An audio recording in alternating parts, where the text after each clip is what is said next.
बिस्मिल्लाहिर्रहमानिर्रहीम। आज का हमारा बहुत ही इम्पोर्टेंट एक थ्योरम है। A curve is helix if and only if its curvature and torsion are in constant ratio.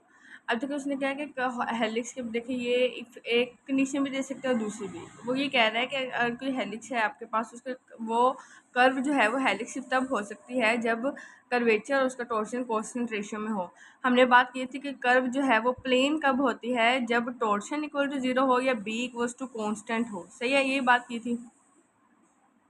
ठीक है, तो अब यहाँ पे उसने कहा है कि आपके पास क्या होगा, कर्व हेलिक्स होने के लिए क्या चीज़ें शर्त हैं, वो ये है कि उसके पास कर्वेचर और टोर्शन दोनों कांस्टेंट रेशियो में हो। लेट द कर्व हमारे पास ये है कि r equals to R vector equals to are of S be the helix which cuts the generators of the cylinder at a constant angle. ठीक है, अब मुझे कह रहा है कि अब आपके पास हमने कह लिया कि जो कर्व है वो हेलिक्स, अब ये ज़ाहिर सी बात है, ये एक टर्म लेंगे और दूसरी को ओपन करेंगे ना, तो हमने लेट कर लिया कि कर्व जो है वो हेलिक्स है। अगर कर्व हेलिक्स है तो वो ये कह रही है कि जो आपके पास सिलेंडर होता है ना, उसको जो जनरेटर्स कट कर रहे होते हैं, यानी कि जो जनरेटर्स जनरेट क्या मतलब जो वो डायग्राम बना रहे हैं, वो जो जनरेटर्स है हेलिक्स क्या है, कांस्टेंट एंगल के ऊपर उस सिलेंडर को कट कर रहे हैं। Let A be the unit vector parallel to the generator of the cylinder. आपको याद होगा कि जब प्रीवियस क्लासेस में हमने हाइपरबोला, पैराबोला और ये एलिप्स पढ़ा था, वो भी एक सिलेंडर से एक कौन से वो तीनों चीज़ें निकली थी जनरेटर्स की मदद से। सिमिलरली यहाँ पे एक सिलेंडर के जनरेटर्स कट कर रहे हैं एक कर्व को हेलिक्स की फॉर्म में। लेट कर लिया कि ए जो है वो ऐसा यूनिट वेक्टर है जो जनरेटर के पैरेलल चल रहा है, और उस ए को हम कह देंगे कि अगर उसका जैसे देखें टी एन और बी में हमारे पास एक सिलेंडर और ये जनरेटर्स आ रहे हैं उसके, जो उसको कट कर रहे हैं और पैरेलल चल रहे हैं इस कांस्टेंट एंगल के साथ। तो टी जब ए के साथ एक क्या है हमारे पास, वही कट की बात कर रही हूँ, जनरेटर की बात कर रही हूँ, यूनिट वेक्टर की। अब ठीक है, जब यूनिट वेक्टर के साथ लें हमारे पास, तो ये कोस अल्फा आ रहा है, इसको नाम दे दिया हमने इक्वेशन 1 की। 2 से 3 हैं आपके पास इक्वेशन है जो आपको याद करनी पड़ेंगी। इसका डेरिवेटिव लूँगी तो t derivative dot a equal to आ रहा है 0, और यहाँ टी डेरिवेटिव क्या होता है हमारे पास, के एन के इक्वल होता है, जिसको हमने लिख दिया टी डेरिवेटिव। बेसिकली हम लिख सकते हैं कि T derivative equals to R double derivative, और आर डबल डेरिवेटिव किसके इक्वल होता है, के एन। ठीक है, के एन डॉट ए, और एन का ए के साथ क्या आएगा हमारे पास, के तो नॉन जीरो है लेकिन इसका इट्स मीन के नॉन जीरो है, तो फिर इन दोनों का जो प्रोडक्ट है वो इक्वल्स टू 0 आएगा। तो इसको नाम दे दिया इक्वेशन 1 का, इसको दे दिया इक्वेशन 2 का। अब इक्वेशन 2 में हमने क्या करना है कि a in the plane of t and b. ठीक है, देखो अगर n के साथ डॉट प्रोडक्ट a का 0 आ रहा है, n के साथ डॉट प्रोडक्ट a का 0 आया है, इस मतलब कि ये जो a है हमारे पास, ये b और t के प्लेन में एग्जिस्ट कर रहा है। अगर ये बी और टी के प्लेन में एग्जिस्ट कर रहा है और एन के साथ डॉट प्रोडक्ट इसका 0 आ रहा है, तो इसको ए को हम 3 फॉर्म में लिख सकते हैं। जिस तरीके से, देखो मैंने यही कहा कि एन के साथ इसका अगर डॉट प्रोडक्ट 0 है तो इसमें ए क्या है, टी और बी के प्लेन में एग्जिस्ट कर रहा है। अगर वो टी और बी के प्लेन में एग्जिस्ट कर रहा है तो टी और ए के दरमियान जो एंगल बन रहा है दैट इज़ अल्फ़ा, और ए और बी के दरमियान बन रहा है, यहाँ से यहाँ तक क्या होता है, यहाँ तक एंगल होता है 90। तो ये निकल गया, तो बाकी पार्ट बचा ये, तो 90 माइनस अल्फ़ा ये पार्ट आ गया। ठीक है, अब कोस 90 माइनस अल्फ़ा, कोस का हमने इसके ऊपर लगाना है, cos 90 minus alpha basically sine alpha होता है। तो हम लिख सकते हैं cos alpha T sine alpha B, और एन के साथ उसका वैसे डॉट प्रोडक्ट 0 है, तो cos alpha T plus sine alpha B plus 0 N, इसको नाम दे दिया इक्वेशन 1 का। अब इसको डिफ्रेंशिएट करेंगे विद रिस्पेक्ट टू एस करेंगे तो ए आएगा, ए का कांस्टेंट है, यूनिट वेक्टर है, तो 0 आ गया। कोस अल्फ़ा वैसे टी का derivative plus sine alpha B का डेरिवेटिव, और हो गई 0। डेरिवेटिव वैल्यू होती है के एन, और बी डेरिवेटिव की वैल्यू होती है माइनस एन। इन दोनों में से एन वेक्टर कॉमन ले लिया, अंदर आ गया के cos alpha minus tau sine alpha into B. ये very very important theorem it is. Next हमारे पास आ गया के कोस अल्फ़ा माइनस टॉ। अब देखिए जो बाहर एन था, यूनिट वेक्टर तो 0 नहीं ना हो सकता, इसका मतलब है कि जो दूसरी टर्म है वो 0 होगी। K cos alpha minus tau sine alpha equals to 0, K cos alpha इधर रहेगा, टॉ साइन अल्फ़ा ये, तो K over T equals to tangent alpha. Angle की वैल्यू क्या होती है, एंगल जाहिर सी बात है कोई रियल नंबर होता है ना, कोई कांस्टेंट वैल्यू होती है, जो गिवन एंगल होगा उसके हिसाब से कांस्टेंट एंगल होगी। तो हमने ये प्रूफ कर दिया कि हम ये लेके चले थे कि कर्व प्लेन है, कर्व हेलिक्स है, कर्व हेलिक्स है और हमने प्रूव किया कि k/t की जो रेशियो है वो क्या है, कांस्टेंट है।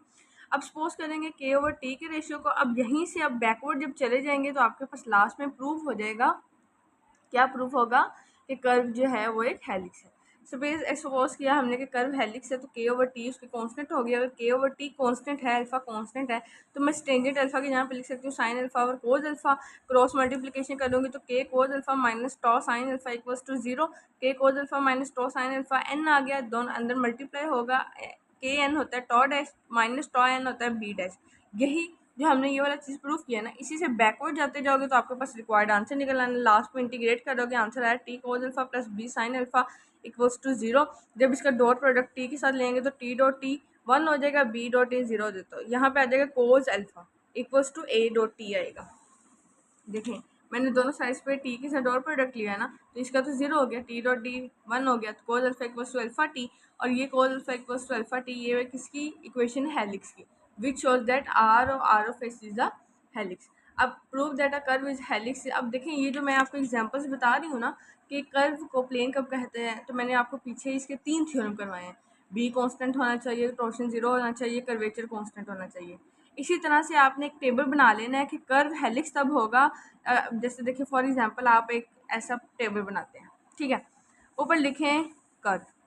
कर्व प्लेन तब होगा जब ये कंडीशंस होंगी। कर्व हेलिक्स तब होगा जब ये कंडीशंस फुलफिल हो जाएंगे। और आगे कोई इस तरह से निकल रहा तो आप इस तरह से एक टेबल बनाते जाएं, आपके एमसीक्यूज क्लियर होते जाएंगे। ओके, इस तरह से ऊपर कर्व लिख लें। कर्व प्लेन तब होगा जब ये प्रॉपर्टीज़ होंगी, जब इनमें से कोई एक भी हो जाएगी। कर्व हेलिक्स तब होगा जब इनमें से कोई एक हो जाएगी। और इस हेलिक्स में पहली वाली तो आप लिखेंगे k/t कांस्टेंट होना चाहिए। दूसरी लिखेंगे r double derivative, triple derivative और फोर्थ डेरिवेटिव का जो ट्रिपलेट प्रोडक्ट है वो 0 होना चाहिए। तो आपको पता है ना, सिंपली इन तीनों की वैल्यूज़ निकालेंगे, डबल डेरिवेटिव से ट्रिपल डेरिवेटिव और ट्रिपल से फोर्थ डेरिवेटिव निकालेंगे। फिर उसके बाद इनका क्रॉस प्रोडक्ट ट्रिपल प्रोडक्ट ले लेंगे। अब इसका मतलब है R double derivative dot R triple derivative cross R की पावर 4 डेरिवेटिव। ये पहले सॉल्व करेंगे, फिर जो आंसर आएगा उसको इसके, तो आपके पास 0 प्रूव हो जाएगा। इसका मतलब होगा कि कर्व क्या है, हेलिक्स है। मैंने इसी तरह से किया इसको, पहले मैंने इसका ट्रिपल प्रोडक्ट ले लिया, आंसर 0 आ गया। कन्वर्स की बात करूँगी, कन्वर्सली हम क्या करेंगे कि जो हमारे पास सेकंड पार्ट है उसको लेंगे। अब देखें ये जो है ये पूरी टर्म बेसिकली इसके इक्वल है k⁵ d/ds τ/k। ये इसका फॉर्मूला होता ये है कि τ/k d/ds होता है 1/k⁵ इंटू दिस। तो ये k⁵ इधर आ गए, ठीक है, तो ये टर्म आ गई, r double derivative, triple derivative, fourth derivative. अब हमने लिख दिया अगर ये है तो इसकी वैल्यू तो k⁵ d/ds τ/k है इक्वल्स टू 0। अब k⁵ जो है दूसरे पे जाके डिवाइड हो गया तो 0 हो गया, d/ds आ गया τ divided by k equals to 0। जब इंटीग्रेशन करेंगे तो हमारे पास क्या आ जाएगा, τ/k इक्वल्स टू कॉन्स्टेंट। अब जब रेशियो कॉन्स्टेंट होती है तो क्या होती है, कर्व हेलिक्स बन जाता है। अगर इसको कॉन्स्टेंट लेके फिर तो यहाँ पे हमारे पास एक पार्ट प्रूफ हो गया। हमने फर्स्ट को लेके सेकंड को प्रूफ कर दिया और सेकंड को लेके फर्स्ट को प्रूफ कर दिया। Next we have intrinsic equation of a curve. Intrinsic equation of a curve किसे कहते हैं, the equation k equals to k of s and tau, यानी कि curvature is the curvature of s and tau is equals to tau of s gives the curvature portion of a curve portion of arc length is called the intrinsic equation. मतलब कि आप किसी curve के curvature और torsion को arc length की function के form में एक्सप्रेस कर दें तो उन इक्वेशंस को कहेंगे intrinsic equation of a curve. अब इसकी 3 प्रॉपर्टीज़ हैं कि इंट्रिंसिक इक्वेशन जो स्ट्रेट लाइन की होती है वो तो उसका तो कर्वेचर भी 0, टॉर्शन भी 0। ये तो अंडरस्टूड बात है कि कर्वेचर तो बेंडनेस होती है, ऐसा ही है। कर्वेचर और टॉर्शन में मैंने आपको बड़ी डिटेल से डिफरेंस समझाया हुआ है। स्ट्रेट लाइन तो स्ट्रेट है, कोई बेंडनेस नहीं है, कर्वेचर भी 0, टॉर्शन भी 0। सर्कल की इंट्रिंसिक इक्वेशंस होती है, उसका कर्वेचर 0 होता है, कर्वेचर कांस्टेंट होता है, टॉर्शन 0 होता है। कांस्टेंट क्यों होता है, क्योंकि आपको पता है सर्कल है ना। अब हर जगह पे जिस तरह से हर जगह टेंजेंट एक होता है, उसका रेडियस के लिहाज से डिस्टेंस एक होता है, सेम वैसे इसका कर्वेचर जो है वो कांस्टेंट है हर साइड से। और हेलिक्स का जो इंट्रिंसिक इक्वेशन होती है उसका कोर्शन कर्वेचर और टॉर्शन दोनों ही कांस्टेंट होते हैं। These are the three main important MCQs about the intrinsic equation of a curve. Either it is a straight line, circle or helix. Next, a very important theorem, fundamental theorem of plane and space curve. ये जिसकी दूसरी definition ये है, ये definition ये कह लें, ये वो आपको इस तरह की स्टेटमेंट भी दे सकता है, वो ये भी पूछ सकता है उसकी जगह पे, फिर आपने ये करना है, ठीक है। वो ये कहता है a curve is uniquely determined except as to position in space when its curvature and torsions are the functions of its arc length। मतलब कि किसी भी कर्व को उसकी पोजीशन स्पेस के अलावा उसके कर्वेचर को और टॉर्शन को उसकी आर्क लेंथ के फंक्शन की फॉर्म में एक्सप्रेस किया जा सकता है, उसकी फॉर्म में डिटरमाइन किया जा सकता है। That is called the fundamental theorem of plane and space curve, because इसमें अब वो प्लेन को और स्पेस को दोनों को इकट्ठा कर रहा है। आर्क लेंथ जो है वो प्लेन की कैटेगरी में फॉल करता है और स्पेस और आर्क लेंथ, देखो दोनों को वो जब मिक्स कर रहा है, that's why it is called fundamental theorem of plane and space curve. अब प्लेन एंड स्पेस कर्व की जो फंडामेंटल थ्योरम है वो ये है कि integration of tau N and B, यानी कि तीनों नॉर्मल्स को किसी इंटेग्रल स्पेस में कर्व्स की फॉर्म में लिया है हमने, ठीक है। अब लेट कर लिया कि ये आपके पास कर्व C1 है, उसके ऊपर ये हमने एक परपेंडिकुलर एग्जिस्ट करवा दिया, ये कह लें कि टॉर्शन है। ये C1 जो है, ये जो एक आपके पास कर्व है, इसकी प्रॉपर्टी ये है कि इसका नाम C1 है और इसके अंदर जो नॉर्मल, बाय नॉर्मल और टेंजेंट करना है वो T1, N1 और B1 होंगे, सही है। तो कंसिडर हमने टू कर्व्स को कर लिया, एक का नाम है C, जिसके अंदर अगर ये सिंपल C है तो अंदर भी सिंपल वाले एलिमेंट्स होंगे ना, टर्म्स होंगी टॉ, N और B। और अगर इसका नाम C1 है तो उसके अंदर टर्म्स क्या होंगी, T1, N1 और B1। दोनों के इक्वल टेंजेंट्स हैं, इक्वल नॉर्मल्स हैं एंड इक्वल बाय नॉर्मल्स हैं। तो अगर इनके टेंजेंट, नॉर्मल और बाय नॉर्मल तीनों इक्वल हैं, इट्स मीन इनके कर्वेचर और टॉर्शन भी इक्वल है for the same value of S. अब टी एन और बी कर्व सी के टेंजेंट नॉर्मल और बाय नॉर्मल है, और T1, N1 और B1 कर्व C1 के टेंजेंट नॉर्मल और बाय नॉर्मल है। अब इसका T का T1 के साथ, इसका N का इस N के साथ और इसके B का इस B1 के साथ डॉट प्रोडक्ट लेके उसको डिफ्रेंशिएट करना है, तो क्या वैल्यू आएगी, टी और डी एस डॉट। अब देखो, अब ये आ गया टी का T1 के साथ, तो डॉट प्रोडक्ट लगेगा, प्रोडक्ट रूल लगेगा, फर्स्ट का derivative second term as it is, second as it is फर्स्ट का डेरिवेटिव, तो होता है kn और T1 डैश होता है kn1। अब देखिए यहाँ पे क्वेश्चन ये राइज होता है कि हमने T1 का k1n1 क्यों नहीं लिखा। हमने ये कहा है कि इनका कर्वेचर सेम है, इनका टॉर्शन सेम है, इसका मतलब है कि K1 और T1 कुछ भी नहीं होगा, K इक्वल्स टू K1 आना है, टॉ इक्वल्स टू T1 आना है, तो हम K और टॉ ही यूज़ करेंगे सिंपल वाले, ठीक है, क्योंकि दोनों के कर्वेचर और टॉर्शन सेम है। अब इन दोनों में से K कॉमन आगे अंदर आ गया, N dot T1 plus T dot N1, इसका नाम दे दिया इक्वेशन 1 का। फिर N को N1 के साथ डॉट प्रोडक्ट लेके उसका डिफ्रेंशिएट, इसकी वैल्यू निकालनी है, अगेन इसको नाम दे दिया इक्वेशन 2 का। B को B1 की डॉट प्रोडक्ट लेना है और डॉट प्रोडक्ट क्या आएगा, प्रोडक्ट रूल। प्रोडक्ट रूल लगाने के बाद माइनस टॉ जो है आपके पास कॉमन आ जाएगा, अंदर आ गया N dot B1 plus B dot N1। अब इक्वेशन 1, 2 और 3 को इकट्ठा कर लेंगे, इकट्ठा करेंगे तो हमारे पास T dot T1 derivative, N dot N1 derivative और B डॉट B1 डेरिवेटिव, तीनों एक साइड पे आ जाएंगे और इन तीनों से हम D ओवर DS कॉमन निकाल लेंगे, ठीक है। इनको सबको इकट्ठा किया। अब देखो जब आप इनको सोल्व करोगे ना, इसको ये वाली पूरी की पूरी टर्म बहुत ध्यान से समझे, ये वाली पूरी की पूरी टर्म जब प्लस करेंगे तो इस वाली पूरी की पूरी टर्म से कैंसिल आउट, ये वाली पूरी की पूरी टर्म इस टर्म से कैंसिल आउट। तो इसका मतलब है कि राइट साइड पे जब ऐड करेंगे तो आंसर आएगा हमारे पास 0, ठीक है। अब जब 0 आ गया, अब D ओवर डी एस तो तीनों में से कॉमन निकाल लेंगे, D ओवर डी एस जब कॉमन निकालेंगे तो अंदर क्या आ गया आपके पास, T dot T1 plus B dot B1 plus N dot N1 equals to 0। किसी भी रियल वैल्यू का खासतौर पे वो 0 जब हो तो उसका जो इंटीग्रेशन आती है क्या आती है, कांस्टेंट आता है, ठीक है।